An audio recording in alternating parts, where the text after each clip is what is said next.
Sekena, moga silakan ditambahin bagaimana supaya kita masih bisa eksis ya pastinya dengan ketahanan pangan tadi.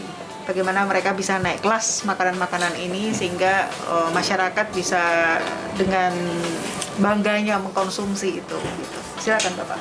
Ya, kalau kemudian kita mencermati apa yang dikatakan oleh Bung Karno berdikari dalam bidang ekonomi, itu artinya memang tidak melakukan impor jenis makan, tetapi dibalik semua itu mestinya kita juga berpikir bahwa kita harus makan apa yang dihasilkan oleh tanah di sekitar kita, gitu loh.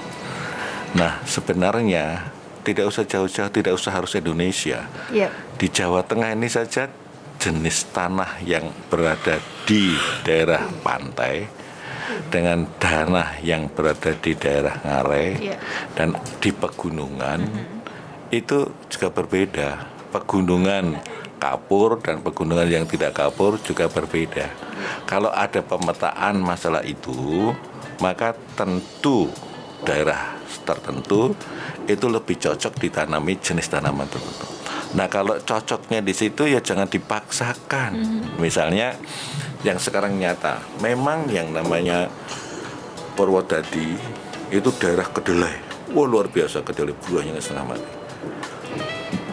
Tapi kemarin saya ketemu dengan teman saya.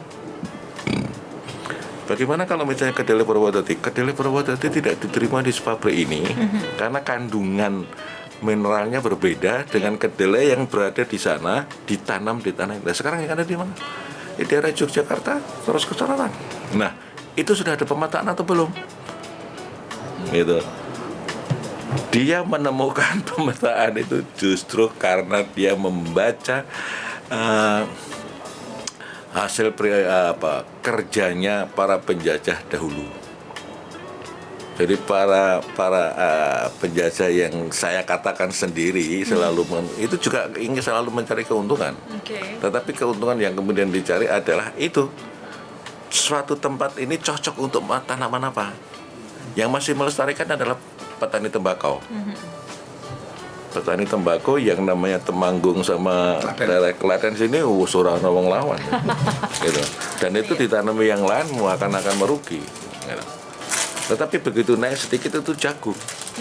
Nah, cuman permasalahannya benarkah bahwa tempat itu cocoknya hanya jagung atau tidak? Nah, mudah-mudahan itu terus dikembangkan dengan adanya sistem irigasi teknis, intensifikasi. Nah, itu akan mengakibatkan hasil yang lebih bagus lagi. Tetapi manakala dia tidak ada catatan hasil penelitian tentang jenis tanahnya, maka hasilnya juga akan berbeda. Sebagai contoh, anaknya seorang teman lama sekolah di Amerika, pulang untuk apa? Dia kepingin membangun pabrik makanan ringan.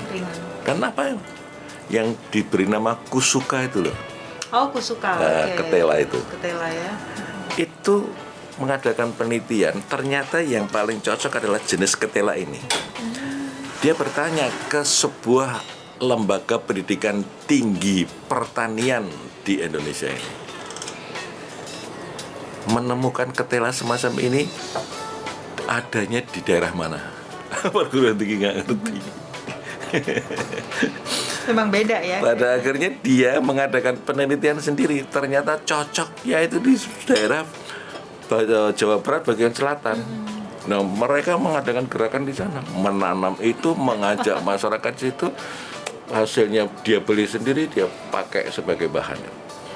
Itu salah satu contoh bahwa satu tempat mempunyai tingkat kesuburan untuk jenis tertentu dan itu berbeda dengan tempat lain. Dan kalau itu kemudian dikembangkan, saya percaya bahwa kita mempunyai satu potensi untuk mandiri di dalam bidang pangan.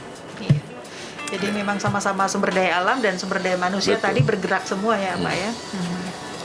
Oke, mungkin kalau dari Pak Kwerty baru ini, silakan Pak Anton dulu Pak. Mungkin apa nih untuk masyarakat sendiri?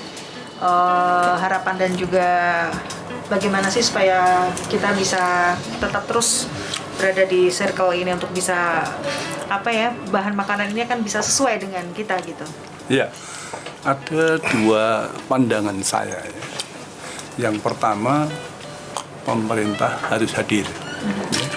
Pemerintah harus hadir, memberikan informasi secara benar terkait tentang pangan. Ini dulu. Jadi pemerintah punya kewajiban bahwa diversifikasi usaha atau diversifikasi pangan ini harus disampaikan secara masif. Masif.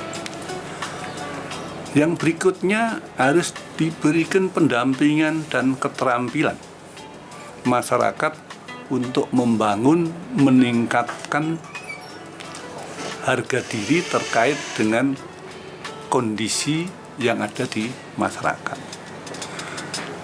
Apa yang dimaksudkan adalah tadi saya awal, bahwa makanan-makanan ini punya nilai tinggi manakala diolah dengan baik. Ya, diolah dengan baik. Singkong tadi katakan, bisa buat berbagai macam, bisa buat ketuk, bisa buat empeng telo yang tadi sampaikan Pak Kirna berkualitas dengan berbagai macam model. Ya. Itu yang terus harus dibangun. Jadi pemerintah harus hadir untuk menyampaikan ini. Sehingga mana-mana yang cocok dan sebagainya itu harus sampaikan.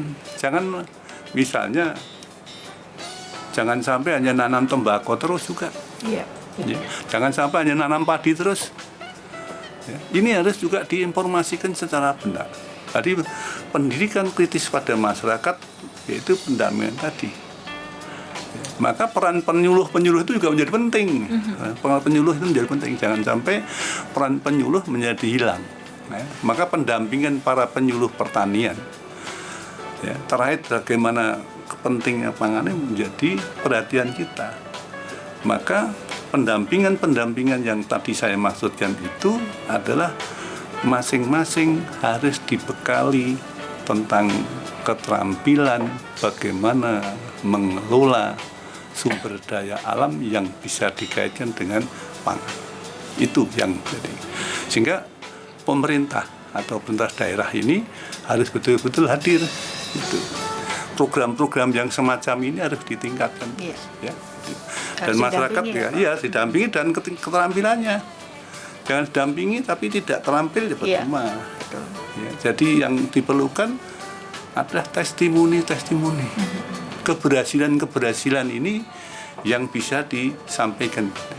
Ada juga mungkin studi banding, melihat bagaimana ya. Jadi ilmunya ilmu nyata, tidak hanya teoretik bisa di Google dan tapi bagaimana bisa memberikan ruang ke ini buktinya, ini buktinya. Sekarang kalau tanpa bukti-bukti itu masyarakat ngomong doang itu. Iya. Oke. Ya baik, lanjut Pak Kuat. Ini harapannya seperti apa nih Pak? Ya. Untuk ketahanan pangan ini khususnya ya. Baik, jadi ini melibatkan semua pihak. Kalau tadi barusan Anton menyampaikan pemerintah harus proaktif ya, memberikan penyuluhan pada masyarakat. Di sisi yang lain, masyarakat menangkap peluang itu pun mesti semangat. Ya. Jadi ada hubungan yang baik antara pemerintah daerah dengan masyarakat, sehingga kalau itu terjadi dengan baik maka pangan yang ada di sekitar kita akan berkembang. Ya. Apalagi dengan ya mudah-mudahan ya udah mulai melandai ya, udah mulai membaiklah kondisi ya dengan COVID ini. Artinya ada usaha-usaha masyarakat yang perlu menjadi perhatian pemerintah sehingga ada supporting system yang dilakukan oleh pemerintah dan melakukan terobosan-terobosan agar masyarakat lebih bersemangat untuk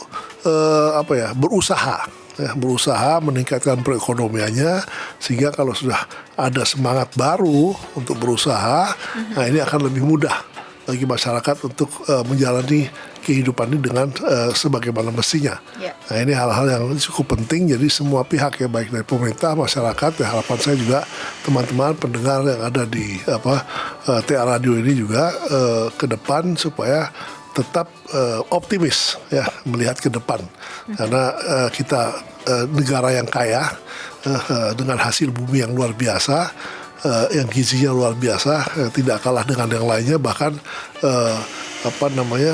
hasil bumi kita ini banyak mengandung obat, banyak mengandung obat ya. Jadi tidak perlu lagi bisa dikatakan istilahnya obat-obat medis itu tidak mesti amat gitu ya. Yeah. Dengan tumbuh-tumbuhan, dengan yang apa yang kita miliki ya, jagung, tempe, tahu dan sebagainya, itu insya Allah mudah-mudahan itu semua akan membawa kebaikan dan kesehatan buat kita, ditinjau dari sudut pangan yang ada di sekitar kita ya. Oke. Baik, lanjut Pak Sugirno, pesan-pesannya untuk masyarakat khususnya di Solo Raya ini. Ya, saya hanya akan berkata bahwa hendaknya kita jadi orang Indonesia tidak mencela Iya. pada saudara-saudara kita yang berbeda ras. Hendaknya kita orang Indonesia tidak mencela saudara-saudara kita yang berbeda suku bangsa. Hendaknya kita tidak mencela saudara-saudara kita yang berbeda agama. Dan yang terakhir, hendaknya orang Indonesia tidak saling mencela hanya karena orang memakan makanan yang berbeda dengan yang kita makan sehari-hari. Terima kasih. Oke, baik. Ya, sahabat TA, demikian sudah talking line bersama dengan tamu-tamu luar biasa saya di sini, DPRD Provinsi Jawa Tengah. Terima kasih banyak Pak Kuatli, Pak Sugirno, dan juga Pak Anton. Waktunya dan juga pembahasan kita luar biasa mengenai pentingnya pangan bagi pembangunan nasional. Nanti kita akan berjumpa kembali di lain waktu ya, pastinya dengan tema yang akan lebih menarik lagi. Tapi yang jelas untuk kali ini sahabat TA, khususnya di Jawa Tengah, di mana diversifikasi pangan ini dimasukkan agar masyarakat Indonesia ini tidak menganggap nasi itu sebagai satu-satunya makanan pokok yang bisa digantikan oleh bahan pangan lainnya. Begitu. Oke. Ya, terima kasih banyak untuk kebersamaan Anda, sahabat. Kita akan ketemu lagi di lain waktu. Saya Rena Dre pamit. Selamat siang dan tetap jaga kesehatan.